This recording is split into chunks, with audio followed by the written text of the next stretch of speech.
Welcome to episode 2. This is the Dark Horde, brought to you by UFO Buster Radio Network, UFO Buster Radio, and Manny Moonraker. The second episode in this new podcast regarding the paranormal. I'm here to talk about those things that kind of make the back of your neck, your palms sweaty, the hair in the back of your neck, give the goosebumps, things like that. But this episode, we're going more in the way of real life situations, things that happen. We have one article from a skeptic that doesn't believe that ghosts are a real deal. Doesn't believe that there's even scientific evidence for it. In fact, that there's such a lack of scientific evidence that they question whether people are sane, whether they should believe in the other side. The second article for today is one tough grandma. And we'll get when I tell you that when I first read about this, I thought, dang, we felt another elder person. And they had to go to extremes, basically. They had to take matters into their own hands, and it resulted in some people dying. What can you do, right? Like I'm sure that if you have a grandparent that's struggling, and they decide to kill off a few other people just to survive, why not? You're probably thinking, Grandma, that's a good idea. That's going to be my retirement plan. That's the second story for today. And as I mentioned before, don't forget to follow the Dark Horde Podcast on Twitter and on Facebook on the Dark Horde page. And if you're a writer, an independent producer of films that deals with this kind of topic, please join us. Send me an email. All the contact information is in the description, and I guarantee you can come on here, you can talk about your interest, what got you hooked on the topic, and what your point of view is. And on top of that, you can let the folks know exactly what it is that you've created or produced. There's, like I said before, there's so many connections between UFOs and the belief in the paranormal and ghosts. It's a big connection. Both of them have a lot of fucking questions, right? Both of them have people that go out and research. They use their own methods of science, or science-based methods, should I say. And in both, they appear to come up empty-handed most of the time. And that is the case in our first article that we're going to talk about. But as I mentioned before, one of the things I like to do is to break up the madness with a little music. Just to get you into the mood, just relax. If you are one of those that needs a few drinks, you've got exactly 5 minutes. Well, let's say 3 minutes, 51 seconds while this song plays. To get your libations, sit back, relax. Because we're going to listen to someone that thinks that your belief in ghosts and spirits, things on the other side, things that make you go, is that my grandpappy talking to me? That individual thinks that you're plumb fucking crazy to think that. So check this out.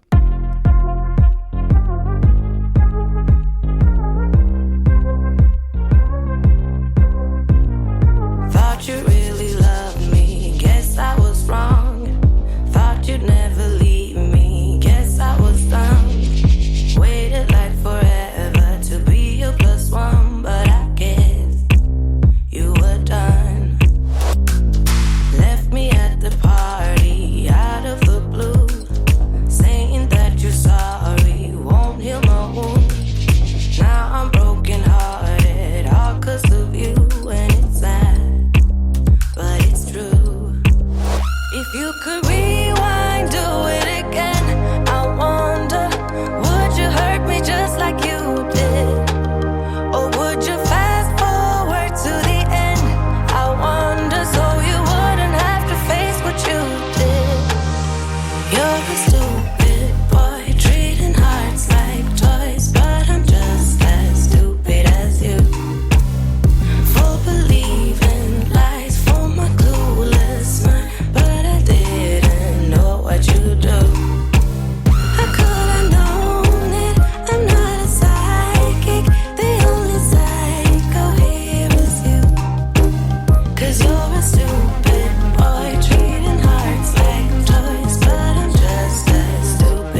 so elevating, too easy at times. Then all of a sudden reality strikes. It was all just a lie. Don't you have a conscience? Don't you feel bad? Acting like a monster, don't it feel sad? All I want is closure, but I'll have to manage without. How about that? If you could rewind, do it again. I wonder, would you hurt me just like you did? Or would you fast forward to the end? I wonder, so you wouldn't have to face what you did. You're a stupid boy, treating hearts like toys, but I'm just as stupid as you. For believing lies from my clueless mind, but I didn't know what you do. I could have known it, I'm not a psychic. The only psycho here is you. 'Cause you're a stupid boy, treating hearts like toys, but I'm just as stupid as you. Na na na na na na na na na na na, just as stupid as you. Na na na na na na na na na na na na, just as stupid as you. You're a stupid boy, treating hearts like toys, but I'm just as stupid as you. For believing lies from my clueless mind, but I didn't know what you do. I could have known it, I'm not a psychic. The only psycho here is you.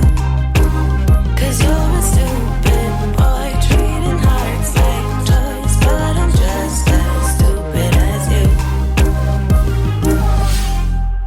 So I just realized I see Gooters online, also Blue Chicken, and then that's when I realized Jimmy Bean. What in the hell was going on? It turns out that Blue Chicken said, "Hey, I'm catching up." Also, Green Man's on too. Yeah, these are the UFO Buster Radio folks, and it turns out that the Dark Horde episode 2 is broadcasting on the UFO Buster Radio. Fuck my life. And this is what happens when you don't pay attention to what the hell you're doing. So guys, this is actually the Dark Horde episode number 2. And hey, you know, hey, some people that like UFOs, they enjoy situations dealing with the paranormal, cryptids, and all that craziness. So hopefully you guys will enjoy it. Not really sure if you've listened to any of the other podcasts. Warden 88 is on also. Yeah, you guys, sorry about that, but you kind of might have joined the wrong episode. But either way, it's still me. And Bugs. I actually kept him out of the place because he's loud as fuck sometimes. This story today we're going to start with is about a person who wrote an article. The article had to do with kind of proving a point that maybe it turns out that there is no reason to believe in ghosts, that people are entirely and completely looking at this the wrong way because there is no scientific evidence that any such thing is real or even happens. The article was printed in livescience.com, and it straight up says, "Are ghosts real? Evidence has not materialized." Yeah, I gotta do this. I did do some research on something they quoted right from the beginning, right from the start on this particular article, and I was curious about it. According to the person, cultures all around the world believe that spirits survive death to live in another realm, come back again, like Brittany. According to this person, ghosts are one of the most widely believed paranormal phenomena, and they say that millions of people are interested in ghosts. Then they go into basically quote a Harris poll from 2013 that says this: 43% of Americans believe in ghosts. 43, that's a lot of fucking Americans. That's all I gotta say. But here's the problem. I actually looked up that poll because it was kind of strange. Like, why would Harris poll just do one on ghosts? That just makes no sense to me. It turns out they did a poll back in 2013 about a lot of different things, dealing mostly with religion. And ghosts, spirits, was one of those questions. The Harris poll only surveyed, not millions, but only 2,200 people from November 13th through the 18th. And they actually provided zero information when it came to the margin of error. The questions in here, there's quite a few. But here's some of the answers before we continue to get belittled by the ghost question. 57% of adults in the United States believe that there was a virgin birth of Jesus. This is back in 2013. 64% say that believe in the survival of the soul after death. Well, we're going to find out eventually. 36% say that they believe in UFOs. Hey, that's my other topic. 36% out of 2,200, not millions. 29% say they believe in astrology. It's just starting to go downhill now. 26% believe in witches. We almost hit rock bottom because 24% say they believe in reincarnation. Those are just some of the questions. They had other things in there, like miracles and whether or not there was a Christ, whether or not we were put together not by a God but evolution. There's a lot of questions in there. One person decided to say 43% of Americans believe in ghosts, and that was from millions of people. No. Now, according to this, it does go into a bit of a history. Like I said, if you want to look into this article, the link is in the description. It does go into the history of spirits and man's fascination with it. Humans from everywhere, going all the way back to the Victorian England, when apparently it was fashionable for the upper class ladies to hold seances in their parlors. Yeah, right after tea and comforts, hey, let's call up Uncle Bill from, back in the olden days when he wore like animal fur. But it didn't stop there because apparently also in the 1880s, there were many prominent organizations, especially at Cambridge and Oxford, that looked into the research of ghosts. There was one organization from these two places called the Society for Physical Research. That was established in 1882. Again, there is a fascination when it comes to spirituality, ghosts, spirits, what happens after you die, and things like that. Eleanor Sedgwick was apparently one of the first women to investigate ghosts in that particular facet of life. Later became the president of the group, the Society of Physical Research. And many basically credit her with being the original female Ghostbuster. I don't think she had any of the skills or tools of the Ghostbusters that we know. But again, this is not new. Not something new. People have believed in this for ages throughout many cultures around the world. But what our person is still saying here is that it's not real. There's no evidence of it. There is nothing that says that there is a veil or another side, because there is a lack of scientific evidence. They go on to talk about fairies and dragons, psychic mediums, and things like that, but continue to say that the evidence is lackluster. One of the things that they believe, as far as what they're quoting, that people tend to quote a lot when it comes to ghosts and spirits and the connection to science, is a theory that was put together by Albert Einstein. We know this theory because we see it in movies a lot, right? So according to Albert Einstein, he basically suggests that, he suggested the first law of thermodynamics is that energy cannot be created or destroyed, but only changed from one form to another. According to this individual, many folks who believe in ghosts and the paranormal believe that because people die, their life force or energy or spirit cannot be destroyed. So the assumption is that they become ghosts. And that is supposed to be backed up by the first law of thermodynamics. Now, according to our person here, that really is about the only connection to science that people who believe in this part of paranormal can actually make. That there is nothing else. Now, we know there are ghost hunters out there who use EMF devices, Geiger counters, sensitive microphones, and things like that to listen to the other side.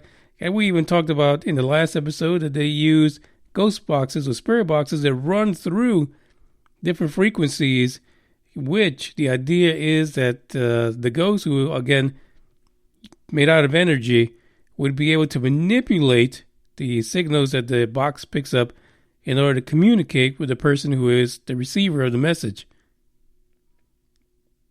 All well and good, but our person here, though she kind of manipulated the data in that Harris poll, they unfortunately make a good point. Now, there was something that was really, really funny here, and it had to do with one question that she posed. And the question was, if ghosts are a new form of energy,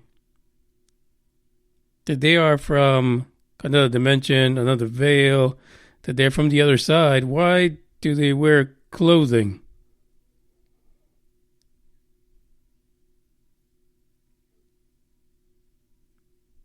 Very strange question. And really, you think about it, if you've changed from one form of energy to another, why do you appear to wear clothing? It is a question that kind of confused me when I read this. It's just really crazy. Really nuts.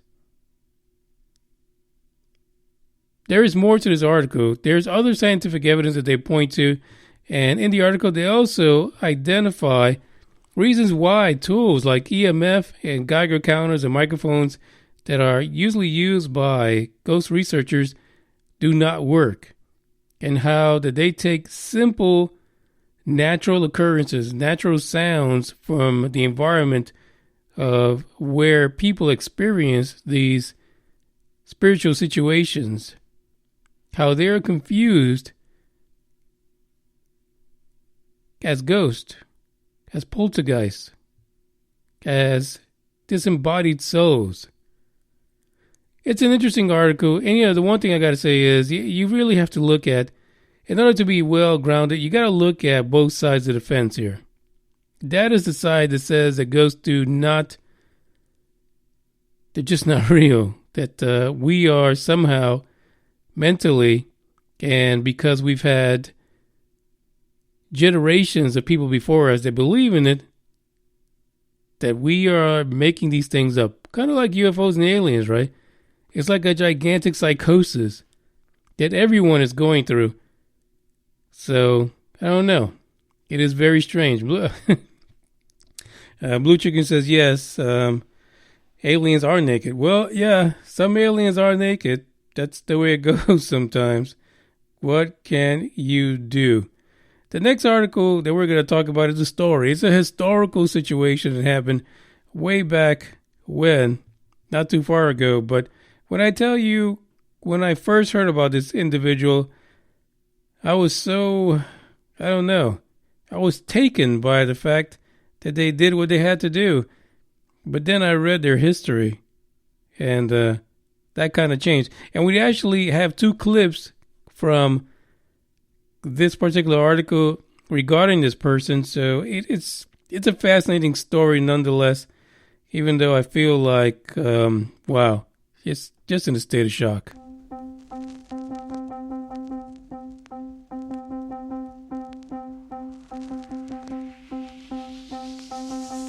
Drink a little water, feel a little better. You do what you gotta, babe. Breathe a little air. Bring life into your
So now we go to the next story. So this is a real story. It's not like a ghost story. I'm not having you guys sit around to tell you something to scare you all out of your pants or something like that. This is a real story. This situation happened, and actually I was doing some research, and I came across, and I was like, I felt so bad. I felt so bad that this happened to this individual. And then I decided to do some fucking research, and the shit hit the fan in one of the most craziest ways. This story is about Dorothea Helen Puente. Dorothea was born January 9th, 1929, and passed away March 27th, 2011. She is a convicted serial killer. Yeah, in the 1980s, Grandma Puente, I just call her Grandma Puente because she was old as fuck. Grandma Puente ran a boarding school, not a school, scratch that, boarding house in Sacramento, California.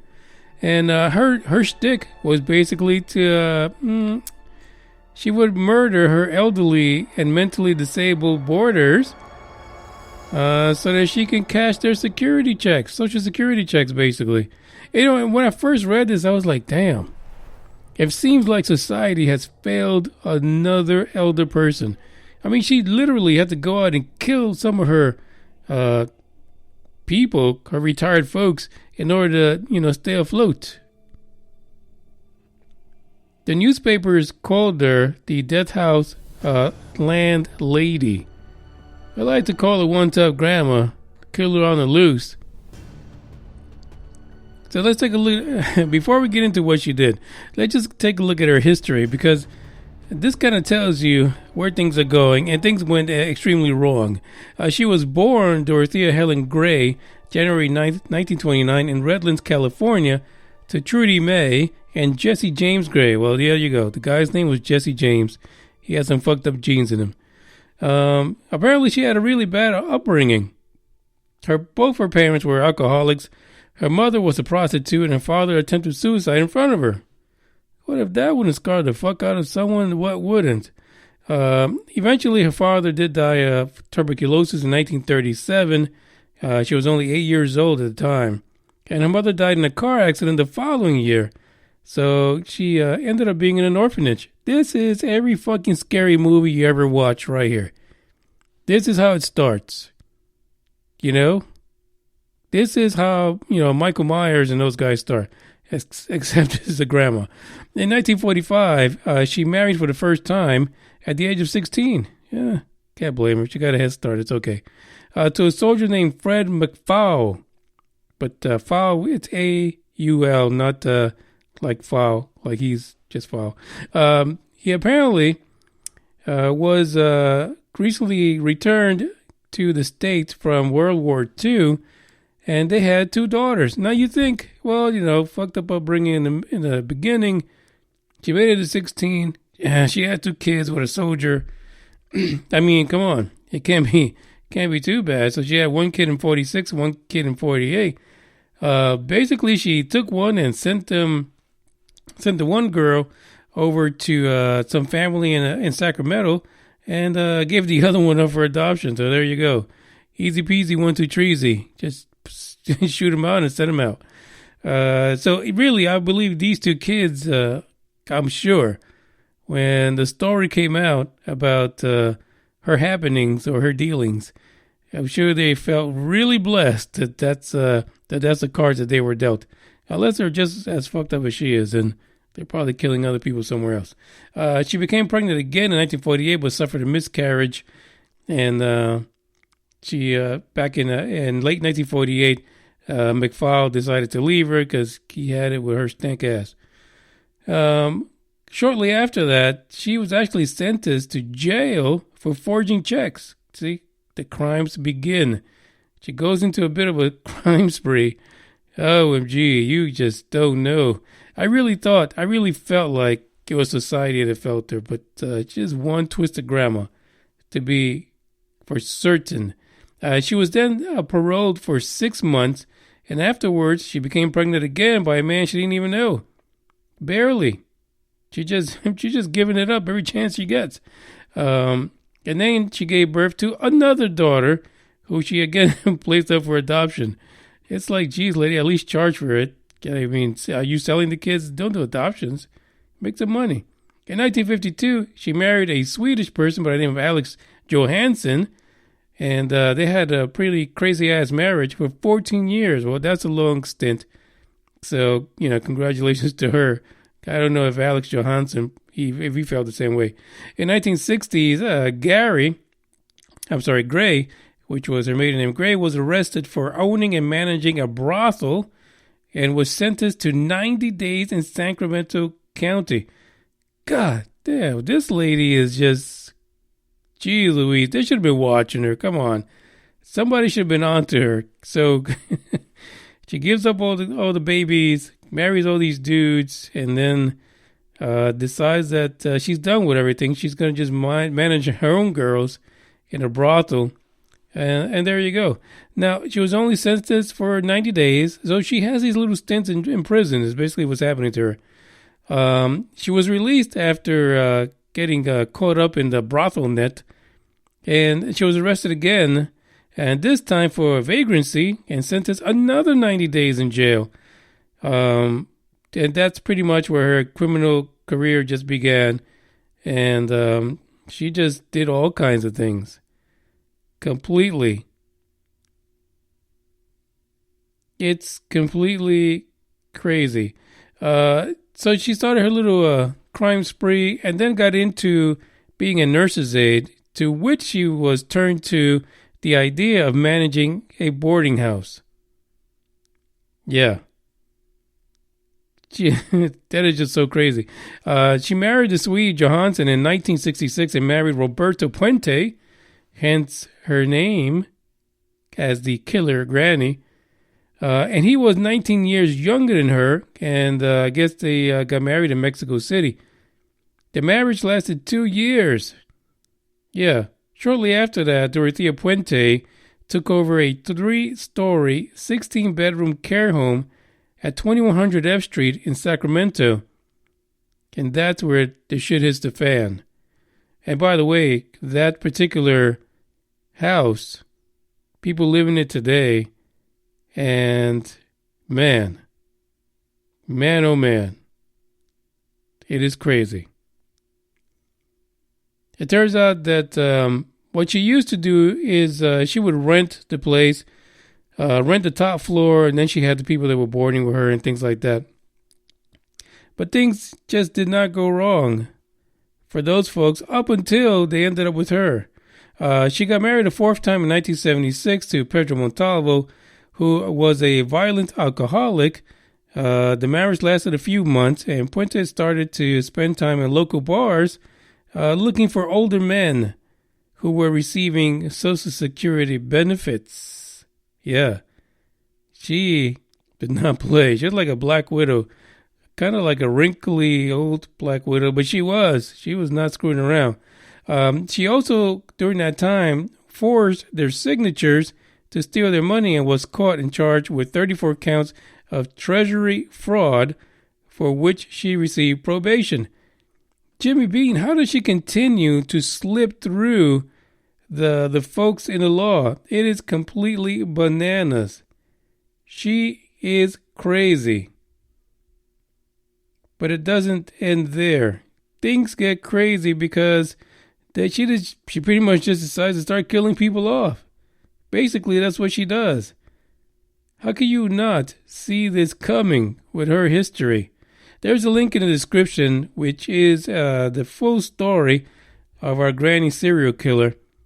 And it started back in 1982. She had a friend and a partner in the name of Ruth Monroe, and Ruth rented a space for her from her in the apartment and that she owned at the house. Shortly after moving in, Monroe died of an overdose of codeine and Tylenol. When the cops questioned her, her answer was, she was depressed. Her husband was ill. And so, the cops were like, yeah, she killed herself. It's all good. Apparently, that wasn't the case. It was Puente's. That was her first victim, Ruth Monroe. A few weeks later, 74-year-old Malcolm McKenzie apparently accused Puente of drugging him and stealing his pension. A 74-year-old, are you serious? Puente was charged with and convicted with a theft in August of that year and was sentenced to 5 years in jail. She was serving her sentence when she met a pen pal, a relationship with a 77-year-old named Everson Gilmoth. When she got out in 1985, after serving just 3 years, she decided to open a joint account with Gilmoth. So her and Gilmoth kind of shacked up after that. January 1st, 1986, our sweet little Granny Puentes, she actually hired a handyman to build her a box. Yeah. She hired a guy to build a box because she needed something to put like books and things for storage. After the box was completed by this handyman, she actually dumped the box in the river. And 3 years later, it was found by a fisherman. In the box was remains of someone. And it wasn't until after the case blew up that they were able to identify the body in the box to that being that of 77-year-old Everson Gilmoth, the so-called pen pal. I'm telling you, she's like a black widow. Like if I had a grandma that did it, I don't know. If you have a grandma that did all of this, I mean, really, that is just crazy. Crazy. You might even think that she's cool. I don't know. I got so many mixed emotions about this lady, but she did what she did. She got her money, and sadly enough, it wasn't a whole lot. She didn't exactly get a whole lot of money before she was caught. All in total, she had exactly 9 counts of murder that she went up for because the bodies were littered throughout the property, and she would bury these folks in the backyard. Completely chilling. I got some snippets here of the news that was reporting this as it was happening. Here's the first one. You'll find this really interesting. This is actually the jury. I just can't believe the jury. They must have been on some kind of a crack binge or something like that. And good morning, I'm Tom Duhane. Hello, I'm Alicia Malaby. It's Friday, August 27th. At the top of our Sunrise News this morning, the verdicts in the multiple murder trial of Dorothea Puente.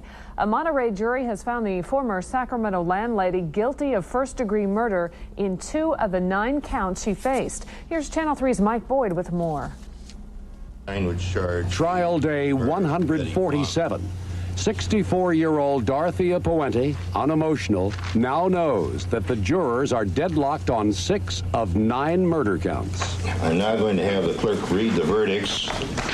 Ms. Betta, will you please read these verdicts and read them in the order in which I have? Count 4, victim Leona Carpenter, found buried in the boarding house yard, not guilty of murder in the first degree. Then, Puente's hopes are dashed. After title of court and cause, count 4. We, the jury, in the above entitled cause, find the defendant, Dorothea Montalvo Puente, guilty of the crime of murder in the second degree of Leona Carpenter, a lesser included offense of that charged in count 4 of the information. Verdict, count 5. We, the jury, in the above entitled cause, find the defendant, Dorothea Montalvo Puente, guilty of the crime of murder in the first degree of Dorothy Miller, as charged in count 5 of the information. Verdict, count 7. We, the jury, in the above entitled cause, find the defendant, Dorothea Montalvo Puente, guilty of the crime of murder in the first degree of Benjamin Fink, as charged in count 7 of the information. Special circumstance. We, the jury, in the above entitled cause, find the special circumstance allegation that the defendant, Dorothea Montalvo Puente, did commit multiple murders, to wit, at least 1 crime of murder of the first degree and 1 or more crimes of murder of the first or second degree to be true. The 3 victims named were all found buried in the boarding house yard in 1988. But of all of them, Ben Fink was mentioned most prominently in the trial. Puente became enraged with Ben's drinking bouts and said she would take him to her room to make him well. He was never seen again. Puente held back tears until she was out of the courtroom. You know, it's disappointing. Dorothea is very upset, but the jury worked hard, diligent, and we're going to urge them to vote life without parole, and we think that's how this case should end up. Thank you. How did Dorothea take the news, Peter? Could you tell us that? Not real good. Not real good. She was crying. I don't have any comments to make. Period. You've got to be pleased, though. I'm happy and relieved. Puente will return to this courthouse about a month from now, where the same jury will consider her punishment for multiple murders. There are only 2 choices: life without the possibility of parole, or death at San Quentin Prison. In Monterey, Mike Boyd, Channel 3 reports. As Mike mentioned, on 6 of the 9 murder counts against Puente, the jury remained hopelessly deadlocked. With that, the judge declared a mistrial on those counts. The victims of the still undecided cases include Vera Martin, Bert Montoya, James Gallup, Betty Palmer, Ruth Moore, and Everson Gilmouth. On 4, the jury deadlocked 11-1, but there's no word yet on which way the panel was leading. And it's not known yet if the prosecutors plan to retry Puente for any of those murders. And in other news this morning, as for Puente's former neighborhood in downtown Sacramento, the verdicts in the case were the talk of the streets, and Channel 3's Kelly Brothers has more from 14th and F Streets. I was really surprised. Why is that? I felt that each day that the verdict or the jury was out, I felt that it was in her favor, and I honestly thought that she would get off. She should definitely get the death penalty because I know that she killed those people. She must have had help, but I know that she had killed those people. Across the street at the Mirage, Dorothea's former watering hole, patrons spent the afternoon watching the court proceedings and talking about what the trial has done to their neighborhood. I think it's turned into a circus. I mean, you know, we were, in fact, just today, I had some customers in here and we were talking about it, how the publicity of it all has just, you know, yeah, she's become, I mean, they made T-shirts, you know, about Dorothea. I heard a lot of rumors about this lady, but I don't know if they're true or not. Maria Orozco has heard the rumors as well. She lives in the actual boarding house, just above where the bodies were found. But when you talk to people in the neighborhood, are they surprised that you live here? Yeah, because why you live there? You're scared? No, because I don't see nothing. This neighborhood has gained a large measure of notoriety since bodies were first dug up in the side yard of this home nearly 5 years ago. Cars still drive by very slowly, making sure they're looking at Dorothea's house. And for some tour buses, this home is a regular stop. In downtown Sacramento, Kelly Brothers, Channel 3 reports. That Orozco lady was like, screw that, I'm not moving. It's a great place to live. Can you believe? Well, you know what? Why? She wouldn't even kill her because she didn't have a Social Security check, Orozco. That's why you survived. Because you had nothing to offer other than paying some old crazy-ass rent. If you look at the logo for this particular podcast episode, that is a picture of Dorothea. One right before she went into prison, and the other one, she's wearing her new colors. I would say her prison orange, I believe. What a crazy case. And how can this situation with the jury, 9 cases, nine times, they had her up for murder, and they only could figure out 2 of them. How crazy is that? That is just bananas. Completely nuts. And the fact that the lawyer that was representing her was so hung up on the fact that she was upset. Really? I mean, she should have been happy as fuck because she was able to hide and get away with 7 murders and only got charged with 2. Crazy. Out of those 2, she did receive 2 life sentences, of which she actually passed away in jail in 2011. And the rumor is that she had another pen pal. You should not be Grandma Puente's pen pal because she will put your ass in a box and drop you in the river. She did tell a pen pal during that time that she had cancer, and she died shortly after that communication with that person. Really crazy. Really, really bananas. Now, if you look on, let's say, YouTube and things like that, there are 2 sides to this when it comes to the paranormal and ghosts. One side is that there are people who were in the house, like right after, not shortly after everything happened, that experienced 0. Went through the whole renovation of the property because the house was built in the 1800s, and it's a Victorian house. It is in downtown Sacramento. The Conservation Society decided that they were not going to demolish the building. So apparently, when you have a mass murder like this, people tend to demolish buildings and just try to forget about shit. No one's going to forget about this because quickly there were tours that were included this as a really bad haunting place, a scary place to be at. A famous place for the landlord lady, the killer grandma. I have another clip here, and this was actually afterwards. There is a lady that's living in the house, and she's going to tell a tale of what she believed was Dorothea paying her a visit on the very first day that she moved into the property. But again, it seems like the only folks that are experiencing any of the paranormal when it comes to this property are the ones that actually go there looking for it, or those that use, the spirit boxes or EMF devices and things like that. Check out this one. It's a lot shorter. 26 years ago today, investigators dug up the first bodies at Dorothea Puente's 2-story home in Sacramento. A couple now lives where Sacramento's most notorious serial killer murdered and buried her victims. New tonight, CBS 13's Maria Medina is on F Street, where some say the spirits of the dead still live.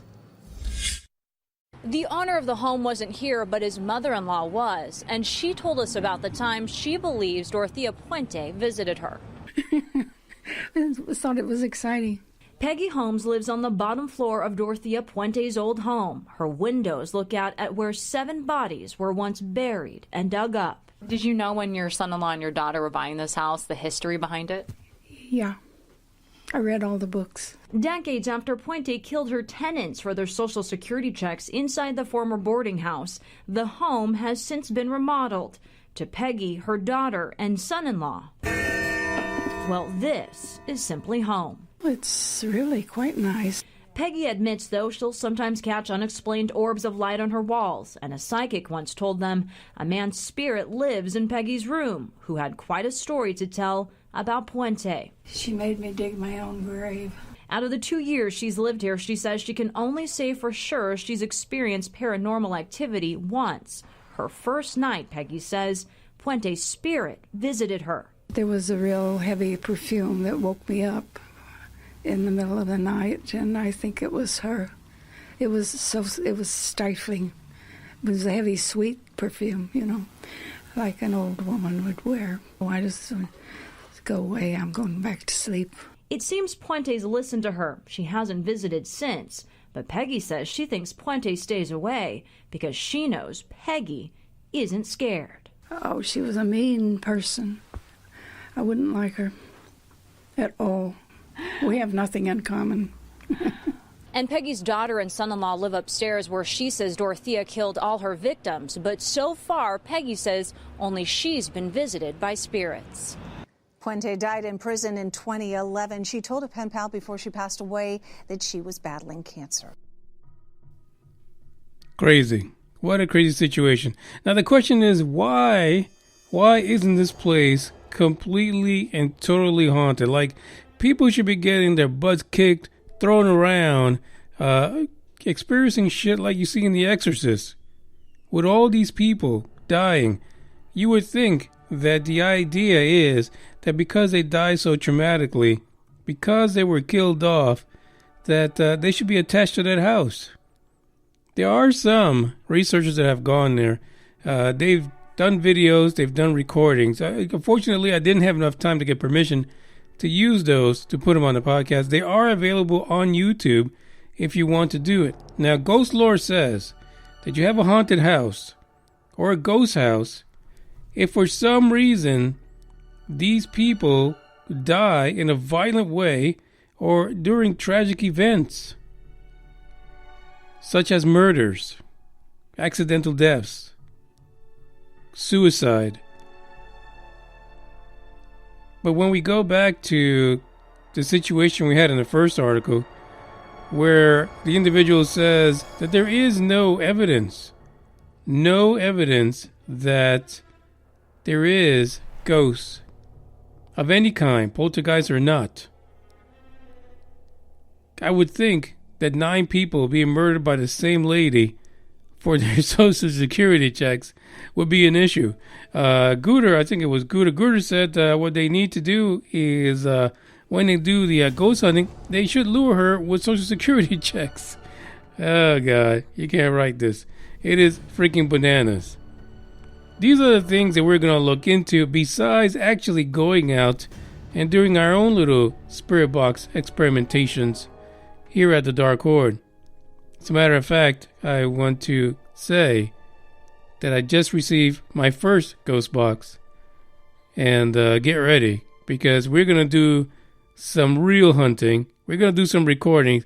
And I'm going to be the first one to say, I will shit my damn pants and run out of a fucking place if anything like we see in the movies happens. I'm not even playing with you guys. But sadly, that might just be all recorded on video. So we'll see what happens. If you have any ghost stories that you want to share, send it to us. Contact information is in the description. We want to hear about it. And it could be something simple, like you just experienced something and it just happened one time, or you could be living in a family home that's been haunted for fucking ever. And you experience the shit all the time. I have some of my own stories that way of some really weird things, but according to science, I'm fucking psychotic. And maybe some of you guys are as well. I thank you for joining the podcast. Dark Horde episode number 2. Next Saturday, number 3 is coming. And we're really going to dive into the research aspect of this. And why is it that we don't have concrete evidence? Though, if you look on the internet, there's tons of videos. Physical videos. Things being moved.